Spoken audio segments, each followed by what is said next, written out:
Hola, ¿qué tal? Bienvenidos una vez más a su programa Punto de Contacto.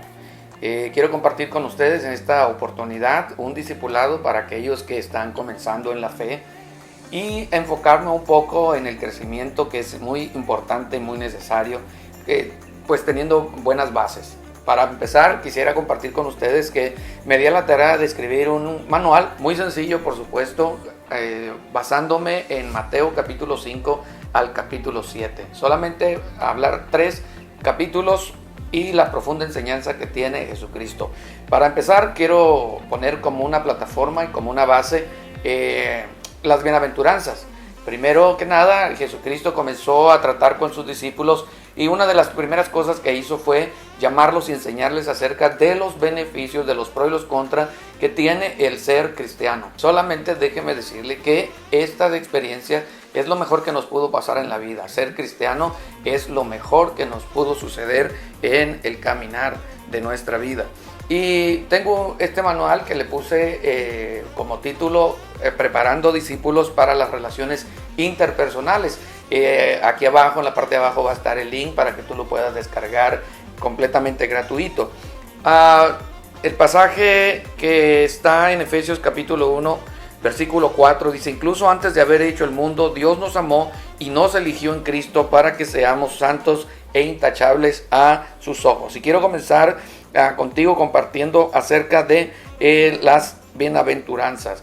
Desde la perspectiva de Mateo, vamos a comenzar viendo cómo Jesús inició su ministerio predicando, haciendo un llamado al arrepentimiento, porque el reino de los cielos se había acercado. En Mateo capítulo 4, verso 17 dice: entonces comenzó Jesús a predicar y a decir: arrepentíos, porque el reino de los cielos se ha acercado. Empezó a llamar a los discípulos que más tarde serían los líderes de la futura iglesia, que comenzaría con la ascensión de Cristo y la venida del Espíritu Santo, la promesa del Padre. Después de haber escogido a sus primeros discípulos, Jesús les dio un vistazo panorámico de los privilegios y los requisitos de su nueva situación. En varios lugares del discurso, Jesús se enfoca a sí mismo como el que ha de recibir la lealtad de ellos.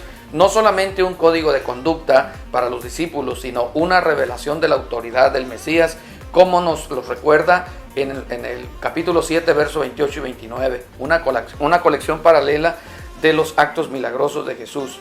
En los capítulos 8 y 9 completa un poderoso escrito sobre la autoridad del Mesías. Una de las cosas que quiero decir es que las bienaventuranzas ponen una base, y como dije al principio, de los pros y los contras de el ser cristianos. Sin embargo, no solamente se trata de un asunto temporal, sino de un asunto eterno. Y Jesucristo les comienza a decir a sus discípulos desde antes, durante y después. Comienza con una de las bienaventuranzas y dice: bienaventurados los pobres en espíritu, porque de ellos es el reino de los cielos. Y solamente voy a parafrasear algunos aspectos de lo que significa cada bienaventuranza, puesto que son 23 capítulos, o sea, son 23 videos que vamos a realizar para que usted vaya creciendo. Bienaventurados los pobres en espíritu, porque de ellos es el reino de los cielos. No se refiere a los que están en escasez de bienes materiales o escasos recursos económicos, sino a aquellos que reconocen que aún pudiendo tener todo, sin Dios no tienen nada. También se refiere a aquellos que quieren conocer más a Dios, aquellos que reconocen tener necesidad de la presencia de Dios en sus vidas, familia, trabajo, hogar y en todo lo que emprendan. Bienaventurados los pobres en espíritu, porque de ellos es el reino de los cielos. Y también esta bienaventuranza enfoca a aquellas personas que por alguna razón están deambulando en la vida y no encuentran respuesta, van buscando en una cosa y otra y probando en una cosa y otra, y al final su vida termina frustrada, termina con decepciones, desilusiones, y bueno, al final Dios nos permite tener un encuentro con Él y saber que Él es la respuesta y Él es la esperanza para cualquier situación por la que nosotros estemos viviendo. Él es la solución a nuestros problemas familiares, matrimoniales, de salud, económicos, espirituales, por supuesto, y esto es bien importante. La segunda bienaventuranza, porque son 8 bienaventuranzas en las cuales Jesucristo explica, ¿verdad?, lo importante que es tener conocimiento de esto. Bienaventurados los que lloran, porque ellos recibirán consolación. De primera mano vemos que hay un tipo de consuelo que recibimos por causa de arrepentirnos de nuestros pecados. Hay quienes pueden entender que el pecado agobia su vida y busca la manera de ser libre de esa carga. Por ejemplo, David vino delante de Dios arrepentido por aquel grande pecado que marcó el resto de sus generaciones y exclamó en el Salmo 51, verso 1, ten piedad de mí, oh Dios, conforme a tu misericordia. Dice, bienaventurados los que lloran, porque ellos recibirán consolación. Y si en algún momento dado de tu vida tú has pasado por momentos de crisis que te han hecho llorar, recuerda que hay una bienaventuranza. Bueno, y para explicar un poco qué significa la palabra bienaventuranza, pues sencillamente algunos eruditos dicen que significa 3 veces bendecido, 3 veces feliz o 3 veces bien decir de los demás. También en la tercera bienaventuranza dice de esta manera, bienaventurados los mansos porque ellos recibirán la tierra por heredad. Jesucristo enseñó en su palabra y él dijo, aprendan de mí que soy manso y humilde de corazón. En el verso 29 del capítulo 11 de Mateo dice, entonces encontraréis o tendréis paz para tu alma. Cuando el Señor Jesús usa el término manso, está refiriéndose a una virtud del carácter, una cualidad de la persona que se mantiene en quietud del alma, quien es capaz de mantener en control la actitud reposada, sabiendo esperar y no descontrolándose, o incluso quien es capaz de no escandalizarse tan fácilmente. Pero, ¿qué es la mansedumbre? La mansedumbre es confundida a veces con debilidad. Supone una gran fuerza interior y una enorme convicción para enfrentar situaciones difíciles o adversas sin recurrir a la violencia o caer presa de sentimientos de cólera y rencor. En otras palabras, la mansedumbre tiene que ver con aquella mesura o aquel control de tu temperamento o aquel control de tus emociones, de tal manera que tú puedes equilibrarlo para no tener un desorden en tus emociones y sentimientos.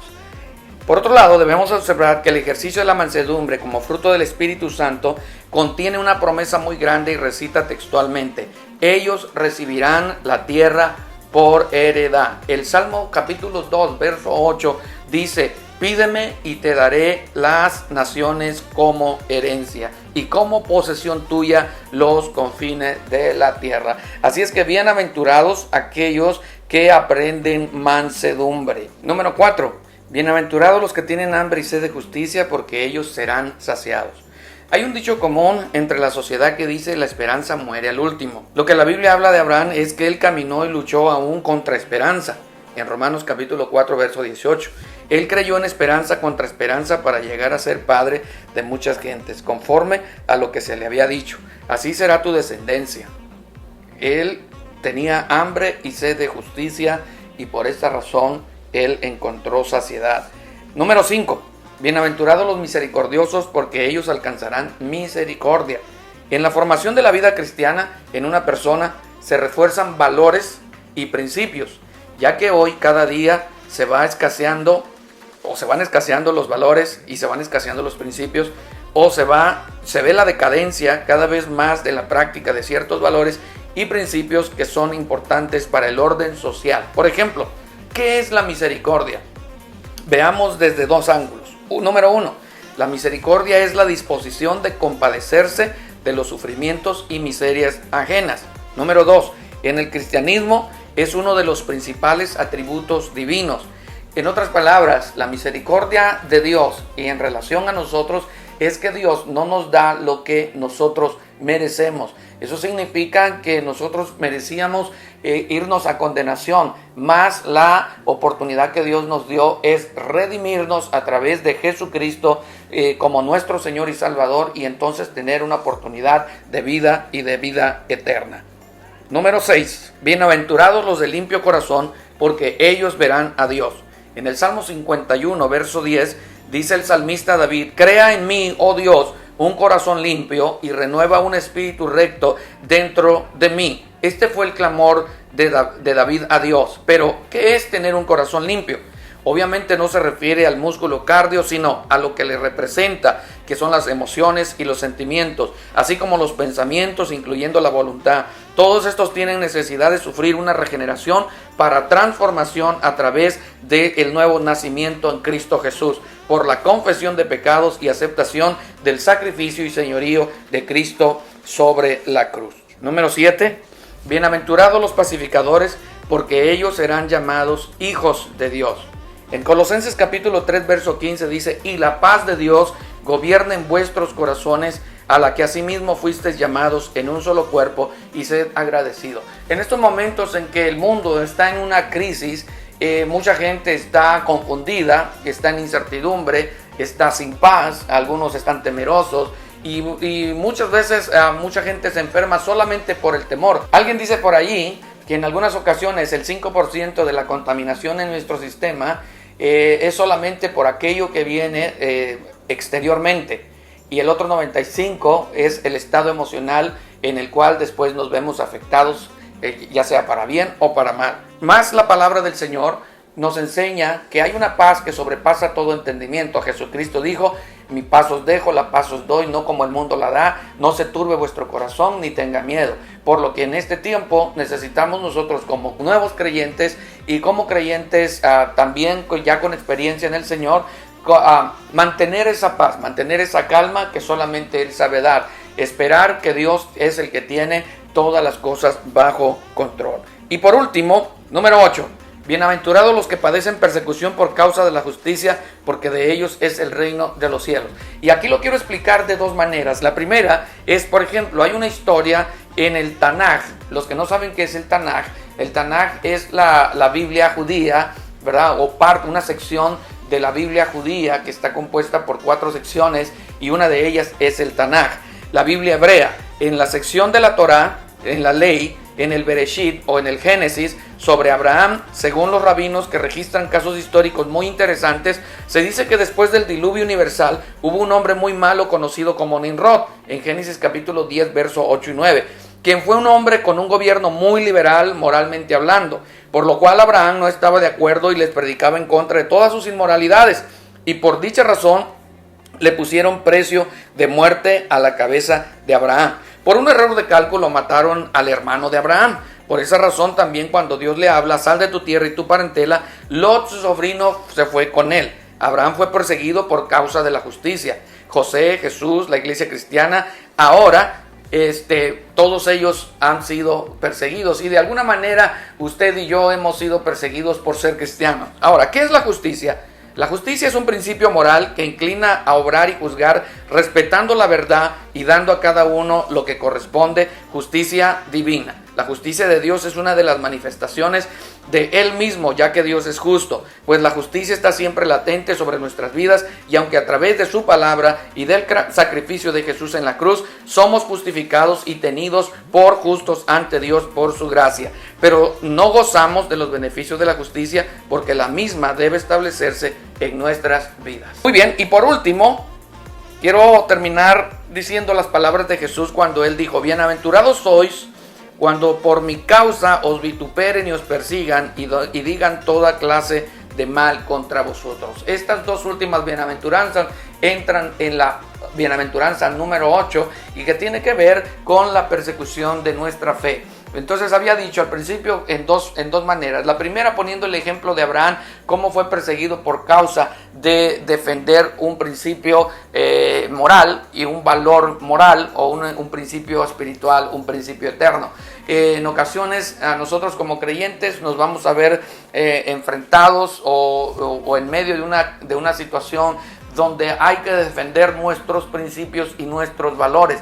Quiero decirte que nuestros valores no son negociables. En base a lo que la palabra del Señor nos enseña, nuestros principios no son negociables. Hoy en día hay mucha gente, como le pasó un tiempo al apóstol Pedro, que cuando él estaba con los judíos actuaba conforme a los judíos, y cuando estaba con los gentiles actuaba conforme a los gentiles, hasta que vino el apóstol Pablo y lo enfrentó, y entonces comenzó a hablar con él y a decirle: ¿por qué tú cuando estás con los judíos tratas y eres y actúas como ellos, pero qué pasa contigo cuando estás con los gentiles y quieres obligarlos a judaizar? Entonces nuestros valores no son negociables. Nosotros sabemos dónde estamos parados, y quiero recomendarte a que sigas adelante, que te esfuerces, que luches por ser cada vez un mejor creyente y ser ejemplo para otros, y pues Espero que esto haya sido de bendición para tu vida. Estamos tratando de resumirlo por cuestiones del tiempo y no queremos tomar más tiempo de ti. Amén. Entonces, solamente quiero recomendarte una vez más que el manual Preparando Discípulos de nuestra autoría va a estar aquí el link donde tú lo puedes descargar y es todavía mucho más abundante. Por mi parte es todo. Soy Mauricio Ortiz. Dios te bendiga y nos vemos hasta la próxima.